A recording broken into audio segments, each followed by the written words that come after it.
DEFSTAN 05138 issue 4 is about to become live in 3rd of November this year.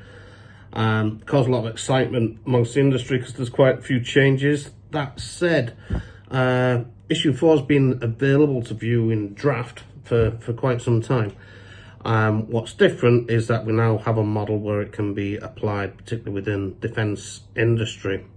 So just thought I'd make a short video just to explain some of the key changes and how you can go about making sure you're compliant with the standard should it apply to you. So first things first is the MOD have published Industry Security Notice 2025-04 dated 3rd of October. And what this really does is it revokes a previous ISN, which is 2025-01, which basically put the cybersecurity model on pause, DEFCON 658. The key takeaway, I won't go through it all, it's available online if you need to see it, but the general takeaway or action by industry, as it says, is suppliers are now instructed to disregard the interim arrangements of ISN 2025-01 and ISN 2024-02 and to refer to requirements as set out in their contracts.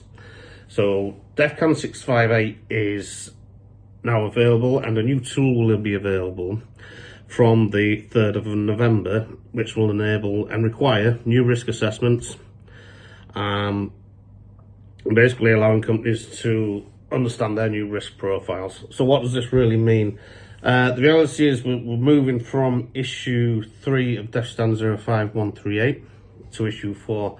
If you're not familiar with the DEFSTAN, the primary purpose is to assure MOD information. It doesn't have to be classified information, but sensitive information and provide resilience into the MOD supply chain. That's really what it's there for. It must be a standardized set of controls to provide resilience to the MOD's supply chain with regards to its information. So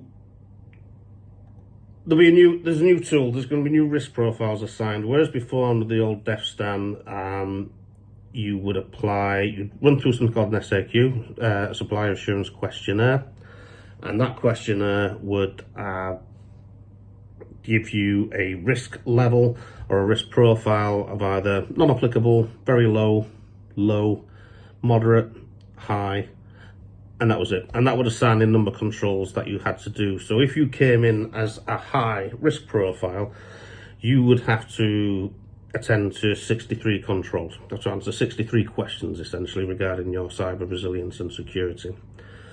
Under the new DEFSTAN issue 4, there's now different levels. The levels are 0, 1, 2 and 3. And again, it's graduated again based on risk, but there's a big difference now. The main thing to realise with the levels is that they are not equivalent. So very low doesn't equate to level 0. Low doesn't equate to level 1. It's completely changed. It's a new assessment. Whereas before, the total number of controls you'd be asked to respond to was 63. Under issue 4, that's now 146. I think a key area really is at level 1, level 0, you're going to be asked to answer 3 controls. Level 1, 97. There's a big jump there, but it makes a lot of sense. I think the key message and takeaway is to not get over nervous or excited about this. If you're doing your processes properly, you should be able to answer these questions quite straightforward. The key influence behind DEFSTAN 05138, the control question set, is the NIST special publication 800-171. However, it's not entirely based upon that. It does also include things such as, it still applies Cyber Essentials and Cyber Essential Plus requirements to different levels. And there's also 27,001 influence in there as well.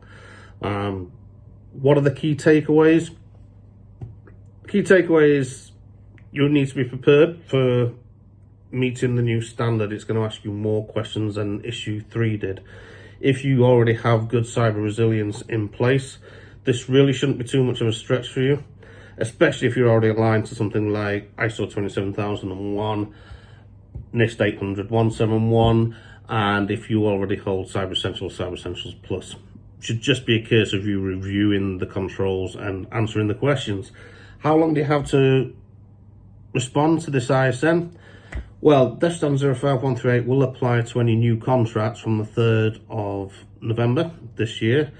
Old contracts, we're still waiting a little guidance on. What we're expecting is that it will probably be upon the anniversary of contract award, when the DEFSTAN is reviewed, when your assurance is reviewed, that this is when they'll be expecting you to meet the issue 4 requirements, although this is probably subject to your SROs and subject to your contracting authorities, who will inform you themselves. So overall, this is a real change for good. I think it's going to show a lot of resilience and confidence throughout the supply chain. In the world we live in, this is necessary. So don't be overshaken. There's a lot of negative out there. I would say this is all very achievable. If you need some help with it, get in touch. But there's plenty of guidance out there as well. You can read the ISNs. Stay safe, stay secure, and good luck meeting the new requirements.